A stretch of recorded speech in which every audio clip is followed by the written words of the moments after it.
Ich glaube, jedem Mal, wenn wir glauben, dann wir machen uns Gnod verdienen, als wir vergleichen Gnod mit unserer Arbeit. Jedem Mal, wenn wir Arbeit kriegen, erstens mal wir Erfahrung haben. Wir machen die Arbeit auch fan down.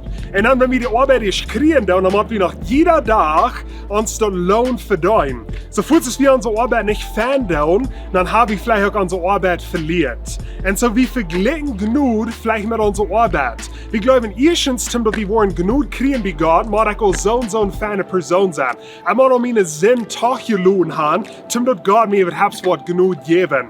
Und dann, wenn wir Gnod haben, dann glaube ich, wir machen uns jeder Tag verdienen mit unseren Worten, mit den Dingen, die wir können tun, sodass Gott uns noch wieder jeder Tag die Gnod wird geben.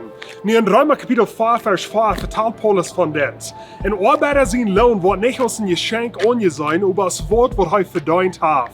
Aber für den, der nicht mit Worten umgeht, aber an den glaubt, der gottlose Gerecht merkt, dem wird sein Glauben aus seiner Gerechtigkeit anerkannt. Und so Paulus sagt hier, Gnade ist nicht seine Arbeit. Gnade ist nicht für uns, wo die Kurs verdienen. Aber du kriegst sie durch Glauben an Jesus Christus. Und wenn du Glauben hast, dann darf Gott die Jesus seine Gerechtigkeit, die einzige Gerechtigkeit, was für Gott jährlich ist. So wenn wir nicht rumgehen in uns tägliches Leben und glauben, wie man uns das jeder Tag verdienen. Oder dass einmal so gut sein, dass Gott mir das überhaupt was zum ersten Mal geben.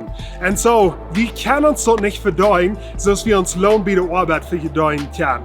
Das ist ein Geschenk, das Gott uns geben wird für den Glauben an Jesus Christus. Sag mal die Mutter sprechen mit diesem Wort. Wenn ihr das Video hast, gleich, dann will ich liken auf Facebook, subscriben auf YouTube, check das Video rum mit Ihrer Freunde und Familie und wir sehen uns nächste Woche.